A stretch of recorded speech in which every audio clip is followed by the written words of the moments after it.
नमस्कार. आवाज महाराष्ट्रामध्ये तुमचं सगळ्यांचं स्वागत. आज आपण चर्चा करणार आहोत की एकूणच सगळी व्यवस्था जर बघितली आरोग्य यंत्रणेतली, नाशिकची घटना, त्याच्या पाठोपाठ आज वसईमध्ये ICUमध्ये जी आग लागली त्याच्यात 13 जण होरपळून मेले. म्हणजे आरोग्य यंत्रणा ही केवळ शासकीय पातळीवरचा असा आपण दोष देऊन चालणार नाही. सगळीकडेच जर भंडाऱ्यात झालेली घटना ICUमधली आपल्याला माहिती असेल, त्याच्या पाठोपाठ झालेली ते भांडूपची घटना असेल आणि त्यानंतर झालेली आता ही वसईची घटना, जर फायर सेफ्टी ऑडिट आपण नीट करणार नसू, या सगळ्या बाबतीमधली काळजी घेणार नसू, तर मग हे या ठिकाणी आपण उपचार घ्यायला जातोय की उपचार घेता घेताच पूर्ण जग सोडून जायला जातोय, असे असंख्य प्रश्न रुग्णांच्या मनामध्ये, नातेवाईकांच्या मनामध्ये पडणं स्वाभाविक आहे. त्यामुळे याच्यात काळजी नेमकी काय घेतली पाहिजे? एकीकडे कोरोनाचं असं असलेलं गहिरं संकट, भयंकर अशा असलेली ही आपत्ती आणि त्यातच निर्माण होणाऱ्या ऑक्सिजनसारख्या तुटवड्याची समस्या असेल, ICUमध्ये लागणाऱ्या या दुर्दैवी आगीच्या घटना असतील, याच्यातून आधार मिळणार कसा, याच मुद्द्यावरती आपण आज ही चर्चा करणार आहोत. आपल्यासोबत IMAच्या हॉस्पिटल बोर्डाचे national general secretary doctor Mangesh पाटे आहेत. आपल्यासोबत डॉक्टर अविनाश भोंडवे आहेत, IMAचे अध्यक्ष. आपल्यासोबत येणार आहेत निवृत्त फायर ऑफिसर प्रताप करगुप्पीकर, यांच्याशी आपण बोलणार आहोत. मला सुरुवात पाटे सर आपल्यापासून करायची की हॉस्पिटल बोर्डाचे आपण जनरल सेक्रेटरी आहात, याच्यात हॉस्पिटल्सनी काय काळजी घेतली पाहिजे? म्हणजे ते शासकीय हॉस्पिटल असू द्या, खाजगी हॉस्पिटल असू द्या किंवा एखादं चॅरिटेबल हॉस्पिटल असू द्या, अशा घटना घडू नयेत, या घटना सांगून घडणार नाहीयेत, पण घडू नयेत म्हणून कोणकोणती काळजी घेतली पाहिजे?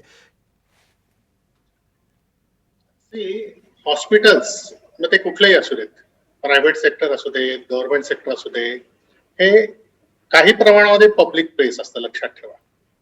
त्यातल्या त्यात जर तुम्ही गव्हर्नमेंट फॅसिलिटीज जर बघितल्या इन्फ्रास्ट्रक्चरच्या किंवा कॉर्पोरेट हॉस्पिटल्स, हे more of a public place असतात. खाजगी रुग्णालय जी असतात लहान आणि मध्यम स्वरूपाची, तिथे सुद्धा पेशंट्स येत असतात, नातेवाईक येत असतात, OPD साठी येतात, IPD साठी येतात. नंबर 2, रुग्णालय कुठलेही असले की तिथे मशिनरी भरपूर असते आणि या मशिनरीचा मे बी इलेक्ट्रिकल मशिनरी असते, हेल्थ केअर रिलेटेड मशिनरी असते, मॉनिटर्स असतात, व्हेंटिलेटर्स असतात, OPD मधली मशिनरी वेगळी असते, IPD किंवा वॉर्ड्स किंवा ICU जिकडे असतो तिकडचे वेगवेगळे उपकरणं वापरले जातात. आणि ह्या सगळ्या वापरामध्ये थोडस एक काळजी सगळीकडे घेतली गेली पाहिजे सगळ्या सेक्टरमध्ये, की फायर ऑडिट हा एक शब्द जो आपण सगळा ऐकतो आहोत गेल्या काही दुर्दैवी घटना घडलेल्या आहेत तेव्हापासून, तर हे फायर ऑडिट हे अतिशय महत्वाचं आहे होणं सगळीकडे, की मिनिमम पॉसिबल जे फायर इक्विपमेंट्स आहेत हे अवेलेबल पाहिजेत, रिसोर्सेस अवेलेबल पाहिजेत. आणि नंबर 2, जे रुग्णालयामध्ये असतात त्या लोकांना याचं ट्रेनिंग असलं पाहिजे की हे इक्विपमेंट कसं वापरायचं कुठे आग लागल्यानंतर, हे अतिशय महत्वाचं आहे. हे सगळं करत असताना प्रॅक्टिकॅलिटी सगळ्या या कन्सिडर करणं फार महत्वाचं असतं. तर आता प्रायमा फेसी आत्ताचा जो दुर्दैवी प्रकार आहे त्याच्यामध्ये मी हेच सांगेल की सर्व रुग्णालयच नाही तर सर्व प्रकारच्या एस्टॅब्लिशमेंट्स मध्ये हे फायर ऑडिट होऊन या प्रकारच्या प्रायमरी केअर ही मिनिमम आवश्यक असते. अगदी खरं आहे डॉक्टर भोंडवे. या सगळ्यामध्ये जे काळजी घेत असताना आता ऑक्सिजनचा तुटवडा झाला, ती चूक होती, तो दोष होता की त्याच्यात काही अजून गंभीर गुन्हा होता, कोणाचा केलेला तो अपराध होता, ह्याच्या सगळ्या गोष्टी चौकशीनंतर बाहेर येतीलच.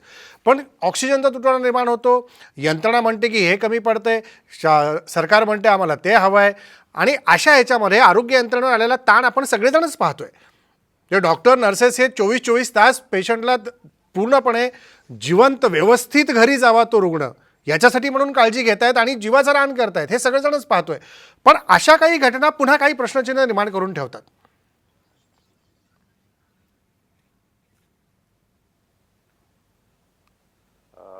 आता डॉक्टर मंगेश पाटे म्हणाले ते अगदी बरोबर आहे की प्रत्येक गोष्टीमध्ये ही अत्यंत काळजी घ्यायला लागते, फायर ऑडिट करावं लागतं. त्याचबरोबर ह्या ज्या गोष्टी आहेत या आपत्ती नियोजनामधल्या गोष्टी येतात. यामध्ये सर्वात महत्त्वाची गोष्ट अशी की जिथं जिथं अशा पद्धतीचं म्हणजे त्याच्यामध्ये फायर ऑडिट असेल किंवा इलेक्ट्रिकल ऑडिट असेल, स्ट्रक्चरल ऑडिट असेल, यामध्ये कुठली दुर्घटना होऊ शकते याचा अंदाज घेऊन त्याचं आपल्याला नियोजन करावं लागतं 2 प्रकारे, की अशा प्रकारे जर घटना घडली तर काय करायचं. म्हणजे ज्यावेळेला समजा आग लागली तर मग लगेच त्याच्यासाठी काय उपाययोजना करायची, ह्या गोष्टी पूर्ण स्टँडर्ड ऑपरेटिव्ह प्रोसिजर्समध्ये यायला हव्यात. त्याचं दुसरी गोष्ट त्यामध्ये जे आहे, या प्रत्येक आपत्ती नियोजनामध्ये हे सांगितलेलं असतं की आपण त्याच्या मॉक ट्रायल्स घेतल्या पाहिजेत. बऱ्याचदा हे असं होतं की या गोष्टी ह्या फक्त कागदावर राहतात आणि मग ते सरकारी इस्पितळ असो, खाजगी इस्पितळ असो, आणि विशेषतः आत्ताच्या ज्या साथीच्या ह्याच्यामध्ये डॉक्टरांना बाकीच्या गोष्टी करताना वेळ नसतो, त्यामध्ये या पद्धतीच्या ट्रायल्स घेणं ही बऱ्याचदा जड जात असतं. पण ह्या गोष्टी कसोशीने आणि काटेकोरपणे आपल्याला पाळाव्या लागतात. ही गोष्ट आपल्याला लक्षात घ्यायला पाहिजे की हॉस्पिटल्स हे रुग्णांना जीवनदान देण्यासाठी असतात, त्यामुळं त्यांच्या आजारापासून त्यांना मुक्त करण्यासाठी असतात. त्यामुळं अशा प्रकारचे अपघातांमुळे त्यांच्या आजारांमध्ये आणि त्यांच्या जीवावर बेतू नये या दृष्टीने सर्वतोपरी काळजी घेतली पाहिजे. ही घेतली जाते बऱ्याचदा, पण अपघातांनी अशा प्रकारच्या घटना ह्या अधूनमधून घडत असतात.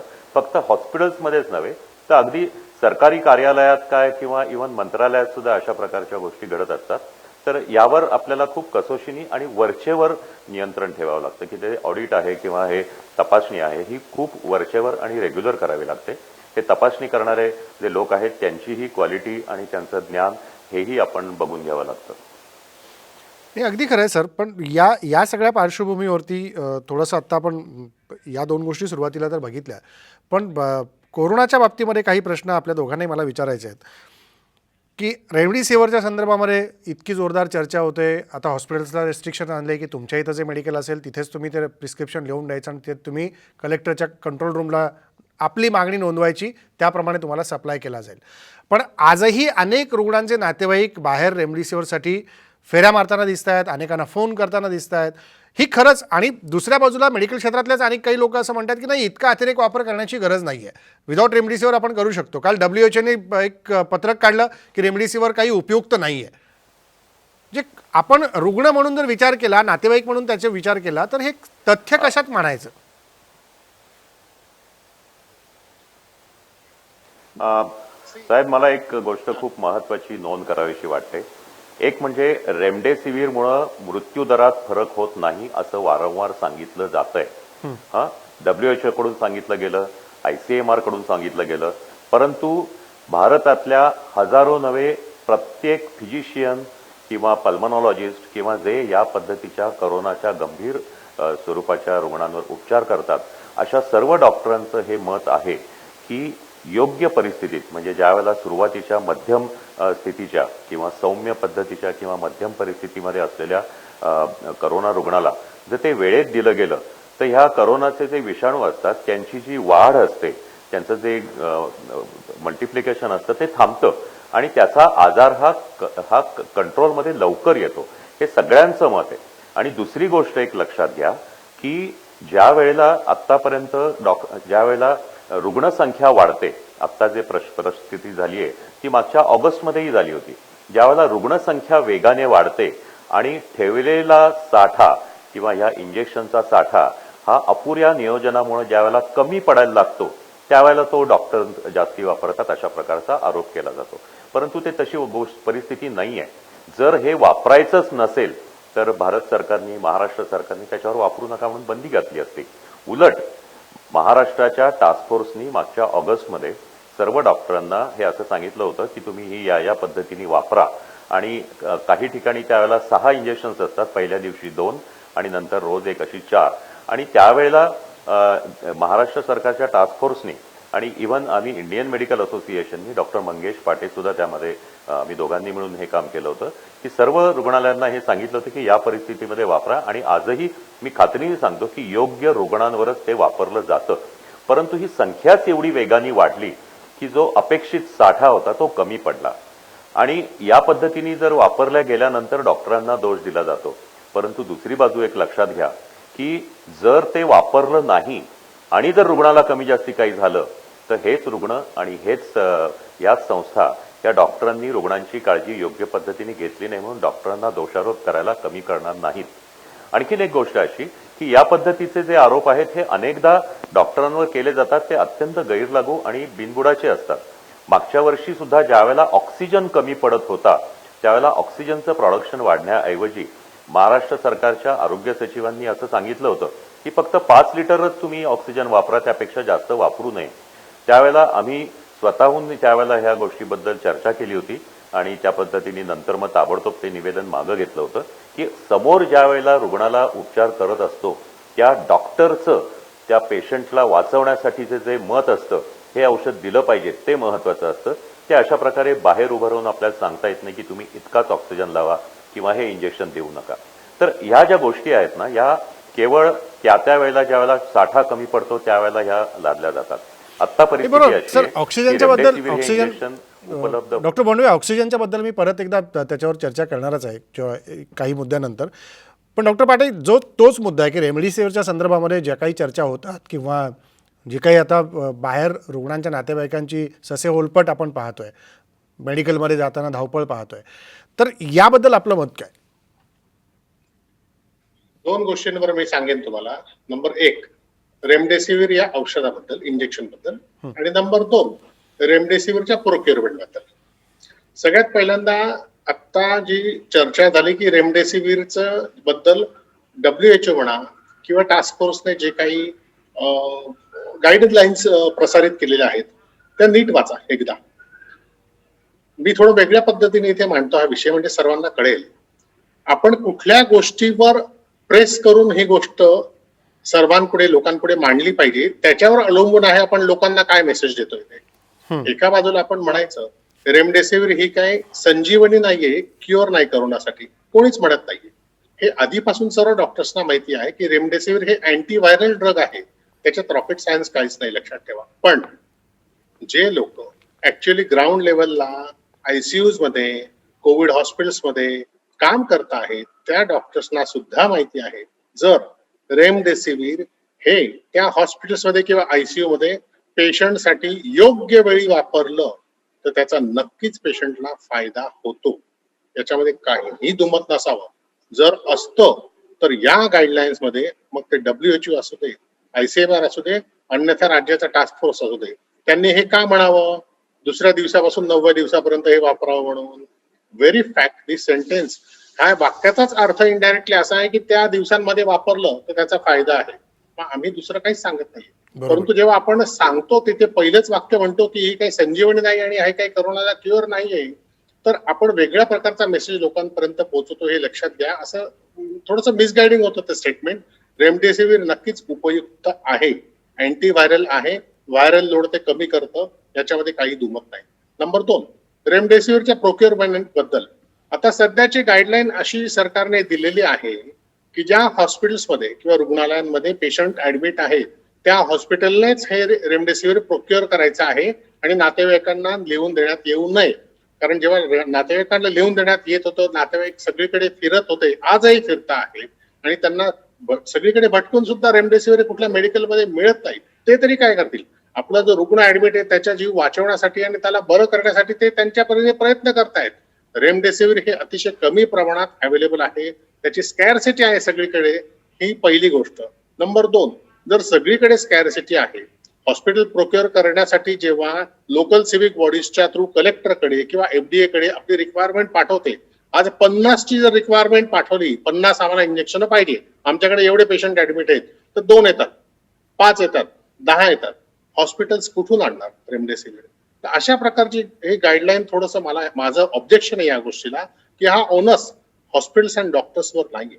ऑक्सिजन, रेमडेसिवीर किंवा तत्सम कितीतरी गोष्टी आहेत ज्या करोनामध्ये हॉस्पिटल्समध्ये ट्रीट करताना लागतात, जर या बाहेर अवेलेबल नसतील तर या हॉस्पिटलने प्रोक्युअर करायच्या आहेत असं म्हणून हॉस्पिटल्सवर हा सगळा ढकलून द्यायचं, दिस इज समथिंग एक्स्ट्रीमली रॉंग. मग जर अवेलेबल नसेल कुठे, जर सरकारकडून येत नसेल, FDA कडून येत नसेल, याच्यात राजकारणाचा विषय सोडून द्या, आम्हाला कुठल्याही राजकारणामध्ये पडायचं नाहीये. पण जर हे प्रोक्युअरमेंट हॉस्पिटलला मिळत नसेल तर मग हॉस्पिटल पुढे दुसरा पर्याय उरतो काय, पेशंट्सच्या नातेवाईकांना लिहून देण्याशिवाय. सगळ्यात महत्वाचं हे लक्षात घेतलं. बरोबर आहे की प्रशासनामध्ये काम करणाऱ्या सगळ्या अधिकाऱ्यांनी याही गोष्टी लक्षात ठेवल्या पाहिजेत. मला एक छोटासा ब्रेक घ्यायचा आहे, ब्रेक नंतर आपल्या दोघांशीही बोलायचं आहे. आणि प्रताप करगुपीकर हे देखील आपल्यासोबत फोनलाईनवरती जोडले गेलेले आहेत, त्यांच्याकडेही आपण फायर सेफ्टी ऑडिट संदर्भात काही गोष्टी जाणून घेऊया छोट्याशा ब्रेक नंतर.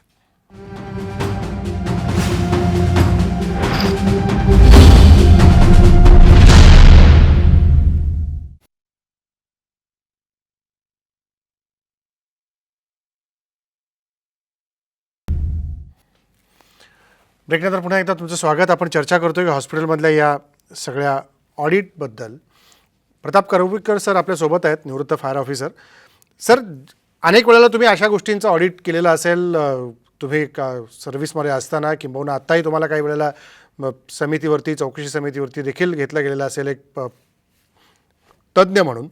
ज्या ह्या घटना घडत आहेत या पाहिल्यानंतर तुम्हाला काय वाटतं की शासनाकडनं आदेश निघतात, चौकशी समिती नेमली जाते, फायर सेफ्टी ऑडिट करा असं सांगितलं जातं, एक ऑडिट संपतं नाही तोपर्यंत दुसरीकडे काहीतरी घडतं, म्हणजे लूफहोल्स नेमके कुठे राहतात या सगळ्यामध्ये? पहिल्यांदा सर्वात प्रमुख मुद्दा असा आहे इथे की एवढ्या आगी का लागतात, त्याचं काय ते कारण असायला पाहिजे. कारण टेम्पररी स्ट्रक्चर राहू दे किंवा परमनंट स्ट्रक्चर हॉस्पिटल राहू दे, त्याच्यामध्ये आपल्याला लक्षात येईल की प्राणवायूचं प्रमाण इथं जास्त असतं ऍटमॉस्फिअर पेक्षा इथं प्राणवायूचं नाव, कारण सगळीकडे ऑक्सिजन लिकेजेस होत असतात थोडेफार, आणि rich environment, oxygen rich environment असल्यामुळे आग लागली तर ती पसरायला वेळ लागत नाही. आणि मुळातच एक दोन गोष्टी प्रामुख्याने लक्षात येणार आहेत की इथे जरी एक्सटिरियर जरी RCC असेल, टेम्परेचर स्ट्रक्चरचं सगळंच जळावं असणार, सगळंच फायर रिटार्टंट काहीच मटेरियल नसतं. तर बेडशीट्स असू देत किंवा आपले कर्टन्स असू देत किंवा इतर असू देत, ते एकदा फायर रिटार्टंट असतील तर त्याच्यावरती लगेच आग पसरू शकणार नाही. प्रोग्रेशन ऑफ फायर म्हणतो आपण, ती लगेच इमिजिएटली होणार नाही. परंतु कुठल्याच गोष्टी आपल्या हॉस्पिटलमध्ये बेसिकली मग परमनंट हॉस्पिटल असू दे किंवा टेम्पररी शेड्स असू दे, याच्यामध्ये एक तर मुळातच ऑक्सिजन प्रमाण जास्त आहे, जळाऊ वस्तू आहेत, आणि त्याच्यानंतर मग आपल्याकडे ओव्हरलोडिंग हा कन्सेप्ट आहे. मेंटेनन्स हा इलेक्ट्रिकल मेंटेनन्स हा मुळातच आपल्याकडे नसतो. एकदा लावलं की मग त्याचं काय चालू आहे फक्त ते लोकांना चालू असतं. आता स्पेशली हा ऍक्सिडेंट म्हणताय, हा फायर कॉल म्हणताय की एअर कंडिशनमध्ये स्फोट झाला. मुळातच एअर कंडिशनमध्ये स्फोट व्हायला तो कंटिन्युअस चालायला लागतो. कारण 8 तास 9 तास या वरती चालला तर तो गरम होतो, आणि त्यानंतर कदाचित हिटिंग प्रोसेसमुळे तो एक्सप्लोड, त्यातलं एक छोटंसं इलेक्ट्रॉनिक इक्विपमेंट असतं ते एक्सप्लोड होतं. जनरली पूर्ण एक्सप्लोजन होत नाही. तर मुळातच आपल्याला असं बघायला लागलं की इथं जो AC लावला होता, मग तो विंडो असेल, बाहेर असेल, काही पण असेल, जो काही टाईप आहे तो जर व्यवस्थित स्विच ऑफ होऊन 8 तासानं दुसरा चालू व्हायला पाहिजे, ही जनरल अरेंजमेंट असते. सो दॅट ओव्हरलोडिंग व्हायला होणार नाही आणि ते टेम्परेचर प्रॉपर मेंटेनन्स केलं जाईल. तर अशा वेळी होतं काय की एक तर रिच ऑक्सिजन आहे, हू म्हणतं की प्रत्येक एअर चेंजेस 20 एअर चेंजेस व्हायला पाहिजेत. त्यामुळे प्राणवायूचं प्रमाण असलेलं ते हॉस्पिटलमध्ये किंवा एन्क्लोजरमध्ये आहे ते कमी होतं. तर आपले 20 एक्सचेंजेस आपण करत नाही, जनरली 8 ते मॅक्झिमम 12. परंतु हूच्या ह्याच्याप्रमाणे ॲडवायझरीप्रमाणे आपल्याला ह्याची जी एअर चेंजेस आहेत पर आवर एअर चेंजेस आहेत त्या मिनिमम 20 असायला पाहिजे. So that fresh air comes in comparatively and oxidated rich air will go out. हा मेन मुद्दा आहे. हा आपल्याला लक्षात घ्यायला पाहिजे की आग पसरू नये, आग लागली तर आग पसरू नये, हा मुद्दा आहे. बरोबर की आग लागली तर आग पसरू नये याच्यासाठी काळजी निश्चितपणे घेतली गेली पाहिजे. त्याबाबत आता पुढे या यंत्रणेतल्या सगळ्याच गोष्टी काळजी घेतील अशी आशा आपण करूया. मला डॉक्टर पाटे आणि डॉक्टर भोंडवे आपल्याला एक प्रश्न अजून एक विचारायचा असा की आजच्या अपडेट माहितीबद्दल. दुपारी DCGIनी एक परमिशन दिली झायडस कॅडिलाच्या विराफिन औषधाला. एकीकडे रेमडेसिवीरसाठी आपण मारामाऱ्या करतोय, आता DCGI म्हणते की नाही तुम्ही झायडस कॅडिलाचं विराफिन वापरलं तर कोरोनामध्ये 90% जास्त त्याचे रिझल्ट्स आहेत जे फायदेशीर ठरू शकतात. तर तज्ज्ञ म्हणून मला तुम्हाला दोघांनाही विचारायचं आहे की हे काय आहे? डॉक्टर पाटे. हा, बोंडवे सर. म्हणून सर बोला. हां, ठीक आहे. इंटरफेरॉन हे एक आपल्याला ज्यावेळेला कुठलंही इन्फेक्शन होतं, विशेषतः व्हायरल इन्फेक्शन किंवा हे होतात, हा जंतुसंसर्ग झाल्यानंतर आपल्या शरीरातली जी प्रतिकार प्रणाली असते ते हे इंटरफेरॉन नावाची काही ग्लायकोप्रोटीन्स असतात ते निर्माण करतात. ही ह्या जे काही जंतुसंसर्ग असतो त्याला ते नियंत्रण करण्याचा प्रयत्न करत असतात. त्यामुळं बाहेरून हे जर कृत्रिमरित्या बनवलेले हे जर इंटरफेरॉन दिले गेले तर ते इन्फेक्शन कंट्रोलमध्ये येतं. अशा प्रकारचं संशोधन अनेक वर्षापासून हे वापरलं जात आहे. आपल्याला आठवत असेल तर काही महिन्यांपूर्वी अमेरिकेचे माजी राष्ट्राध्यक्ष डोनाल्ड ट्रम्प यांना ज्यावेळेला कोरोना झाला होता त्यावेळेला त्यांना रेमडेसिवीर बरोबर हे इंटरफेरॉन सुद्धा दिलं गेलं होतं. अर्थात त्यावेळेला ते प्रायोगिक तत्वात होतं. आत्ता झायडस कॅडिलानी जे हे केलेलं आहे, संशोधन केलेलं आहे, त्याच्यामध्ये पीईजी म्हणजे पॉलिइथिलीन गायकॉल ह्याच्याबरोबर ह्या इंटरफेरॉनचं जे संयुग आहे ते असं पेगिलेटेड इंटरफेरॉन हे वापरलं जात आहे. यापूर्वी हिपॅटायटिस बी आणि सी मध्येही ते अनेक वर्ष 2012 पासून वापरलं जाते आणि त्याचे चांगले निर्णय आहेत, चांगले रिझल्ट आहेत. याच्या आत्ता ज्या ट्रायल्स झाल्या ह्याची जी तिसरी क्लिनिकल ट्रायल नुकतीच पार पाडली गेली त्यामध्ये 250 रुग्णालयांमध्ये हे केलं गेलं. त्यावेळेला त्यांच्या असं लक्षात आलं की हे आपण ज्यावेळेला मध्यम किंवा सौम्य स्वरूपाचा करोनाचं इन्फेक्शन ज्यांना असेल अशा रुग्णांना जर दिलं तर 7 दिवसांनी त्यांची जी टेस्ट येते ती निगेटिव्ह येते. 5व्या-6व्या दिवशी रुग्णांना जास्तीत जास्त रुग्णांना हे बरं वाटतं. तर या क्लिनिकल ट्रायल्सवर आधारित हे जे औषध आहे हे रेमडेसिवीरला पर्याय ठरू शकेल, परंतु ह्या दोन्हीचं हे वेगळं आहे. म्हणजे त्यांची जी काही मेकॅनिझम ऑफ ऍक्शन ही निश्चितच वेगळी आहे. त्याच्यामुळं हे जर इंजेक्शन आता आपल्याला तातडीने वापरायला परवानगी दिली हे केले तर त्याचा निश्चितच उपयोग होईल. अशा प्रकारे एक आश्वासक अशा प्रकारचं संशोधन आहे आणि ही बातमी खरोखर चांगली आहे. डॉक्टर पाटे,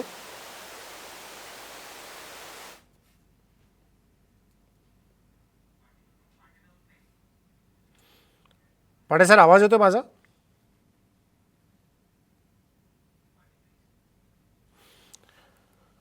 डॉक्टर मंगेश पाटेंपर्यंत आपला संपर्क होऊ शकत नाही तांत्रिकदृष्ट्या काही अडचणींमुळं. पण या सगळ्या गोष्टी आहेत. मला एक शेवटी प्रश्न डॉक्टर बोंडे आपल्याला विचारायचं आहे की ज्या पद्धतीच्या मेजर्स किंवा ज्या पद्धतीच्या काळजी घेण्यासंदर्भातल्या सूचना आत्ता करगुपे सरांनी केला तर याच्यात आपल्याला हॉस्पिटल्सना काय नेमकं सांगता येईल? मला तोही प्रश्न इकडे डॉक्टर पाटेंना पण विचारायचा. अगदी थोडक्यात, माझा वेळ संपत आला दोघांनाही.